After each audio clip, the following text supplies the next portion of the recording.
Hi folks, welcome to Critical Race Theory Explained, Episode 7, Representation and Identity. So in this series, we are going through this academic tome called Critical Race Theory, the Key Writings That Form the Movement. It is edited together by Kimberly Crenshaw, Neil Gatanda, Gary Peller, and Kendall Thomas, and it is something that university students have recommended to me that I should read if I want to learn about critical race theory, and so I did. I read it, made hundreds of pages of notes, and that's what this video series is. And so far we are just in part 3, I believe. It's we're about this far through the book so far. And so we will be going through the rest of it, about halfway, I suppose. We will be going through the rest of it. And so this is the part in which we establish critical race theory's general view on identity and why people should be represented. So far we've discussed tribal race consciousness, how they lament segregation, how they believe they're being dominated by a racial culture. And so they think that if everything is tribal race consciousness, the only way a person can be represented is through the race consciousness expressed by a member of their own tribe. This means that blacks as a tribe can't be represented by whites as a tribe and vice versa. And this is a systemic view. So you get almost in any sphere of life, a court that is in the United States is going to be considered to be a white court and therefore can't judge a black person without this kind of, and necessarily misjudges them because of the racial consciousness the people involved express. Now, I just want to point out very quickly that I don't agree with that at all, but this is their view, not mine, and we need to understand it. And so we come on to Essay 12 by Patricia Williams. It seems pertinent to point out that she's white because this is dealing with race constantly. It seems necessary to say that this is their opinion. But the particular legal problem or case that she's looking into is Metro Broadcasting Inc. versus FCC regrouping in singular times. And so the main thrust of this essay is to establish the critical race theory view on, quote, whether and to what extent the FCC's desire to promote racial and ethnic pluralism in programming is served by its choice to diversify broadcast ownership. And so, as with the previous essay, the root of the problem revolves around profound differences in political philosophy about the nature of group identity, individualism, and the role of the market. And this was the case in the Mashpee Indian case that we covered in the previous video. So she begins by establishing what black means as an ethnic group, as a tribe in America. She distinguishes between the literal biological truth of that blacks or anyone else are born with a genetic inclination for things black, whatever they are, and how this is used to obscure the fact that black also defines an ethnic culture. As she says, quote, blackness as a culture usually evokes a shared heritage of language, patterns, habits, history, and experience. I mean, you can say that for literally any ethnic group. I mean, that is a definition of an ethnic group, a perfectly serviceable one. And so she's defining blacks as a particular and separate ethnic group to whites in America. Now, I, speaking as a non-American, don't see that much of a difference between American blacks and American whites. Frankly, you all look American to me, you will sound American to me, you will act American to me. However, this could just be my distance from America that is speaking. I've got the view of an outsider when I go to America and speak to Americans, but you're all obviously American, regardless of your skin color. Anyway, she also believes that the victims of racial oppression will, of course, have the best insight into and inspiration for its amelioration. As you may recall from a previous episode of this series, we're talking about the epistemology of oppression, and they believe consistently that people who are oppressed are the ones who are the best positioned to find solutions and restitution for this oppression. This, of course, violating the English common law principle of not being a judge in your own case. But never mind. She says the notion of blackness as a culture might be consistently suppressed or denigrated under the guise of neutral mass entertainment and may be difficult for people who identify themselves as part of the dominant culture to understand, which may well be true. But she never really tells us what blackness is as a culture. And in fact, it's never defined throughout all of this. I'm still not really sure what the characteristics of black culture are that makes it distinguishable from the broader American culture, frankly. And I would love for a critical race theorist to explain them. And the thing is, there's a part of me that thinks, I think they don't explain them because I think what they would be doing would sound like it was derogatory if they were to do it. Anyway, and I think they know it, in fact, frankly.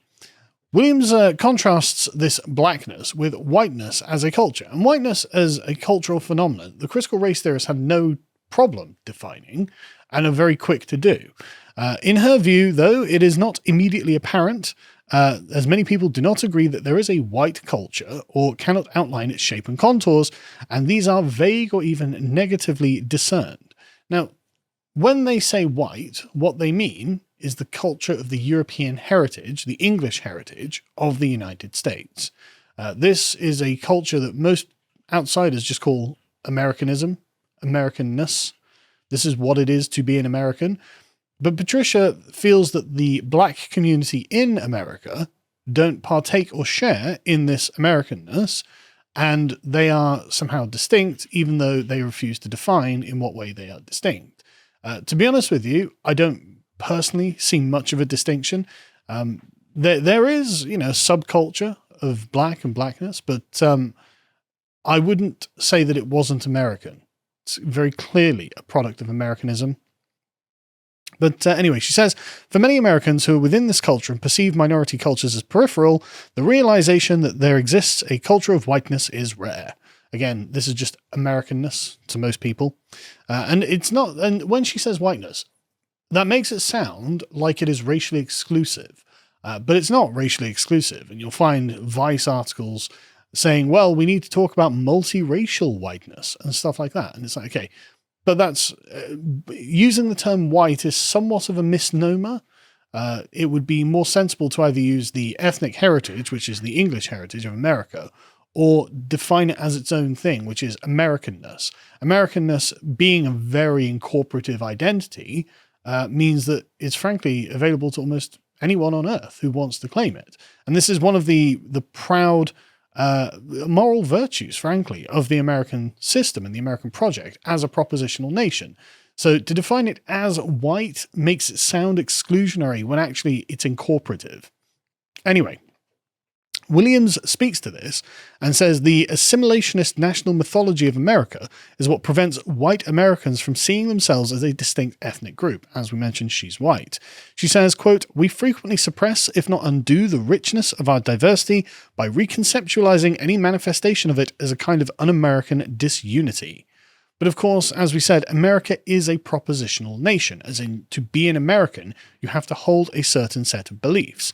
And so what Patricia is saying is that this proposition is a white proposition that doesn't represent non-white people. Now, I bet there are a lot of non-white Americans watching this saying, well, hang on a second, that's nonsense. And I'm entirely sympathetic to that view. So the Metro Broadcasting dissenting case claims that there is no connection between the racial or ethnic background of the owners and the content that they broadcast.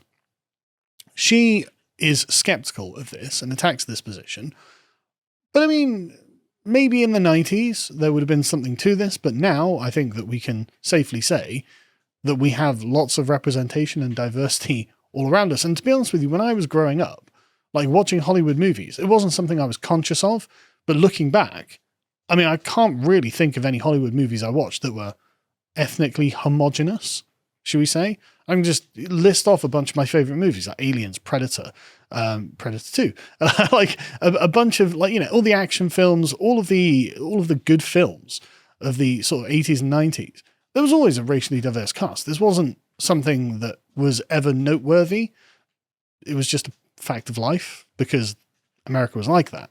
But this apparently goes unheeded. Anyway, she attacks the Metro Broadcasting's defense by observing that the middle class status is nothing more than the inner conquest of any perceived racial or ethnic identity at all. The complete young urban professional, sort of a yuppie sort of type, is one who has achieved a certain tweedy neutrality of dress, speech, mannerism, and desire. That's very interesting, isn't it? This is the characteristic of the universal man that we've talked about, the peeling away of a culture that sheds the particular quirks and foibles of any normal ethnic culture to be a kind of universal culture that anyone else can merely buy into. And the point is that this is a kind of ethnically neutral identity where the individual has shed themselves of all of these parochial habits and has embraced a kind of nowhereism. And this is a product of the international liberal order, in which the things of value are the commonalities across all cultures, and those things that are only valued by particular cultures are discarded. And this is characteristic of a certain kind of Americanism. But the thing is, this does seem like it is a kind of un-American culture that is being created from American culture.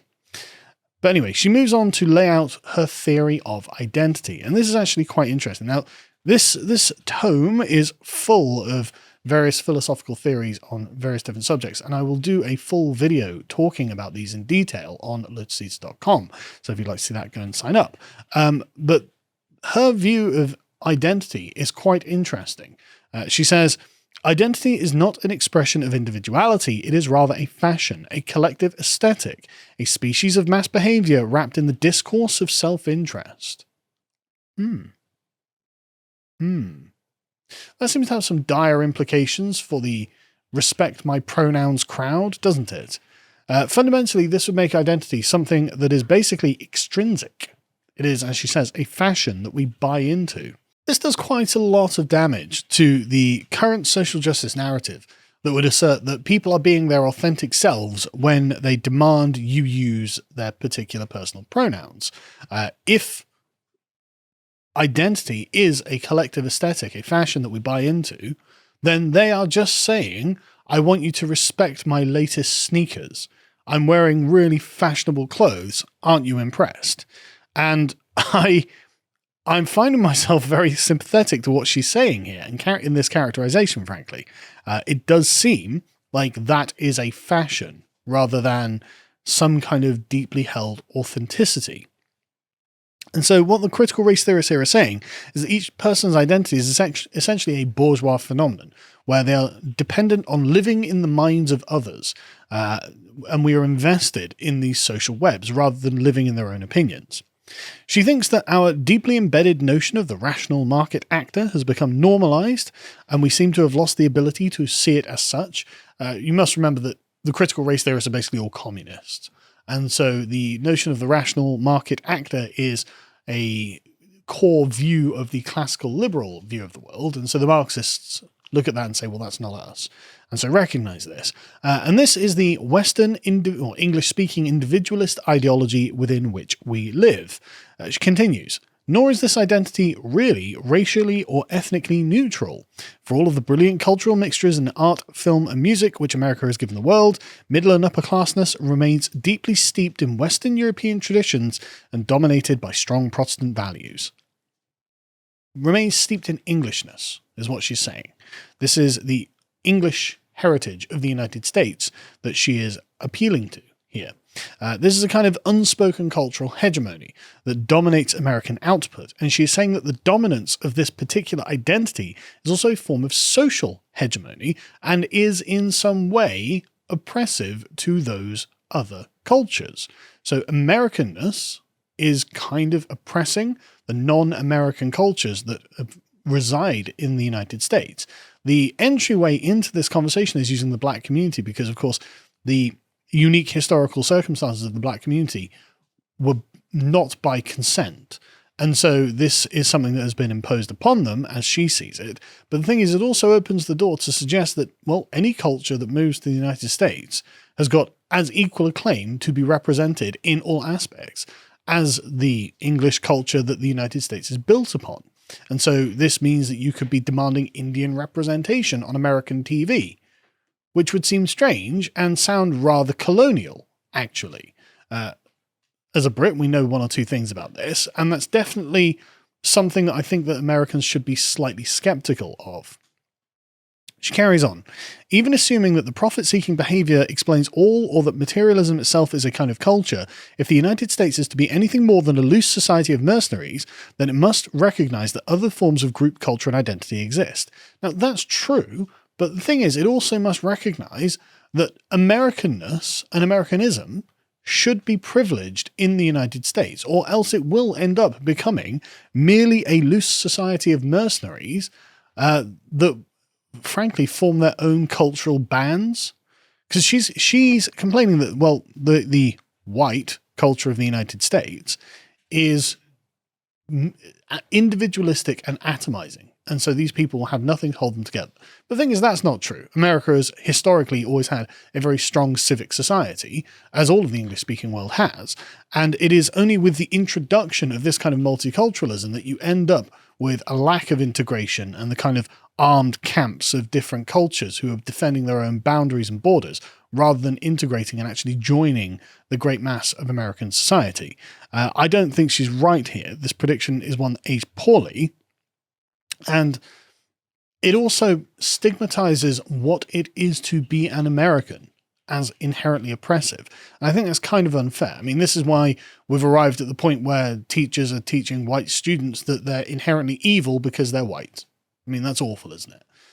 Anyway, so what she's driving at, though, is that Americanness is not universal, and the values themselves are not universal, and to join a propositional nation like this is not entirely true. There is an ethnic group in America called Americans, and they have a world historical place. They're contingent in a place and time, and they have particular values and particular habits, and they are not merely the template for just the universal man. There are other cultures who do not accept or actively reject it, for instance, and she wants us to recognize the value of these groups. She says, we must respect the power dynamic of these groups and cherish their contribution to our civic lives rather than pretend they do not exist as a way of avoiding argument about their accommodation. But the question then becomes, well, is it wrong for Americans to privilege Americanness in America against new cultures that seem to have actually colonized the United States? It's a bit uncomfortable, isn't it? We also must be on guard against either privileging in our law or supposedly our neutral mass culture that is, in fact, highly specific, historically contingent, or legitimating a supposedly neutral ethic of individualism, which is really a corporate group identity, radically constraining any sense of individuality and silently advancing the claims of that group identity. So what she's saying is no, American culture as an ethnic group should not be privileged in its own state. I'm arguing against a perceived monolithism of universal culture which disguises our overlapping variety, and which locates non-whites as separate, other, or even separatist cultures, or argues about whether such cultures even exist. But she is actually defining them as separate cultures, and it seems mildly unfair to demand that the Americans essentially cede their country and their culture and their ability to promote Americanness in America to foreign cultures that have only recently arrived in America. And there is definitely an argument that the uniqueness, the unique situation of the black culture in America definitely deserves some kind of respect and privilege in this way, if you're going to go down this road. But that doesn't mean that non-blacks should have the same privileges. Like non-white, non-black people who move to America do not have the same kind of claims to historical oppression, and neither should they really have the same claims to cultural dominance. I mean, why would they? On what grounds would they be arguing? In order to avoid this problem of cultural hegemony, Williams suggests that the dispersion of ownership is the best way to avoiding such exclusions, which is ironic because she ends up arguing in a vague way for kind of centralization and redistribution of media.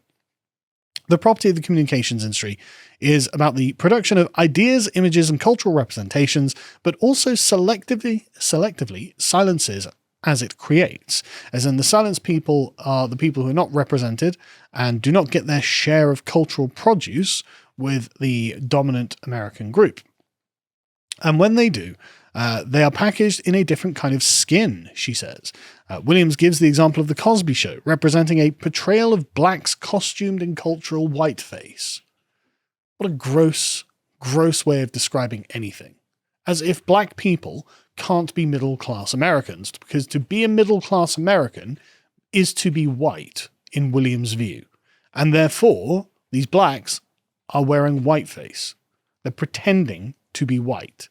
And this is why, again, the racialization of American culture is just not productive. Because, again, it's actually not a racialized notion. And this is why so many non-white people buy into the notion. And Patricia Williams is simply saying, you're not allowed because you're not white. And as we go back to Gary Peller's essay on race consciousness, they view all our cultural expressions as forms of racial consciousness. It's not that you can, as an individual, make a conscious choice to appreciate, approve of, or join another culture. Everything you do is a part of this racial consciousness. Again, I think this is just fundamentally awful in every way, intrinsically divisive, and essentially condemns black people to whatever she thinks blackness is. They're not allowed to leave it. It's a form of ideological segregation. But again, and you've got to ask the question, really, and I think it does have to be answered. Why should Americanness not be the primary cultural output of America? And what should be the primary cultural output of America, if not Americanness? It's wrong, frankly. I don't think that foreign cultures should be introduced into America and given equal weight to the native culture. Again, it would constitute a form of colonization. Anyway, the issue in Williams' view is the model of constitutional jurisprudence based on the contractarian vision, as in she's complaining about the English common law system that America has inherited. The Hobbesian vision of the contractarian paradigm is one that fragments the social contract into a series of little contracts. Yeah. That's what autonomy is. That's what a person living their own autonomous life is, as in they're free themselves as an individual agent to make contracts between lots of other people. And so society becomes a giant web of these contracts and negotiations that we have with one another. This is what it is to be free. Being able to make a contract is an aspect of freedom. And she says, we tend to think of raw Hobbesian economic interest as being separate from the shrine in which our civil liberties reside, yet as lawyers we learn that this is not so, and so the contractarian vision therefore fails to anticipate the situation in which an aggregate of private transactions in a society begins to conflict with express social guarantees.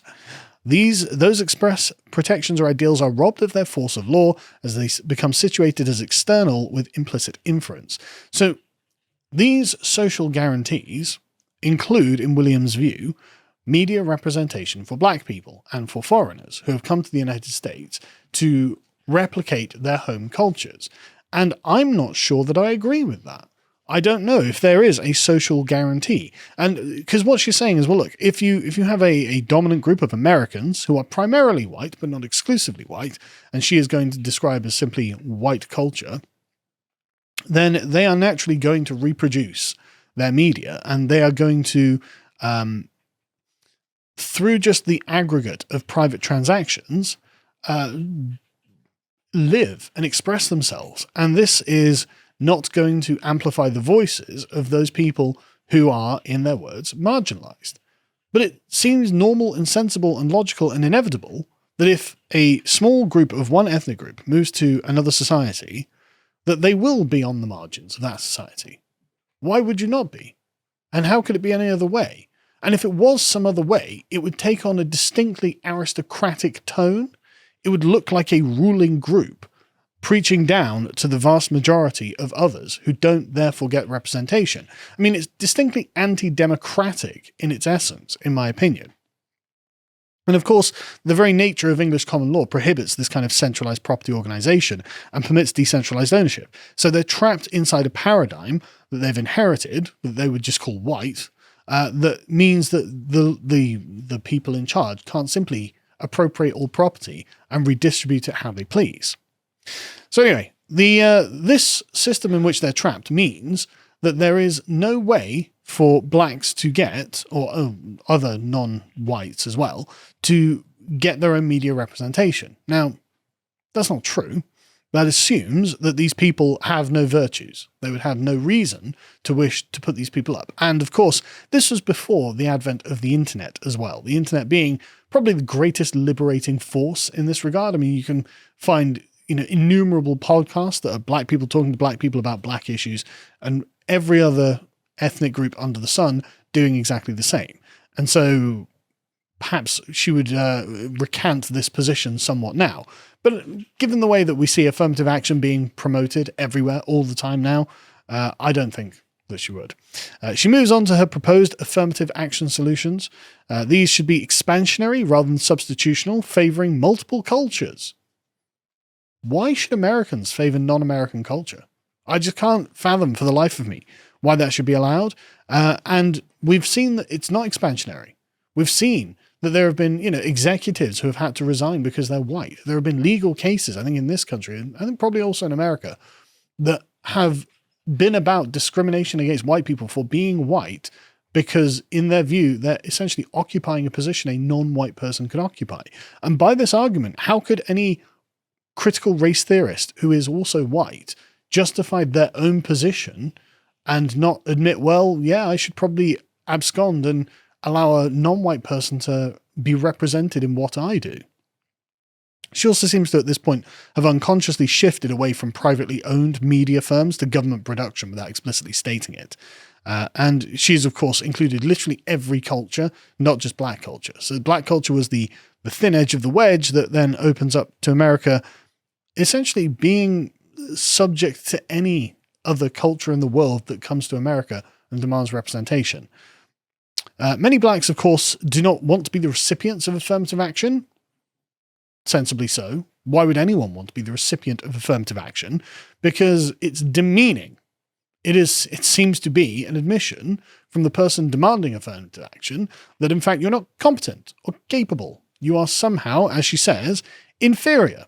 And she thinks that the question becomes how to undo the stigma of inferiority which resides and is embodied, therefore, in the black presence. Now, the easiest way to do that is to not have affirmative action. And so the black people that you see in the media, in whatever walk of life, and not just black, non-white, anyone, who is there, is there on their merits. And so there's no question of inferiority or superiority. They were obviously good at what they did, and that's why they're there. However, sorry, I'm getting ahead of myself slightly.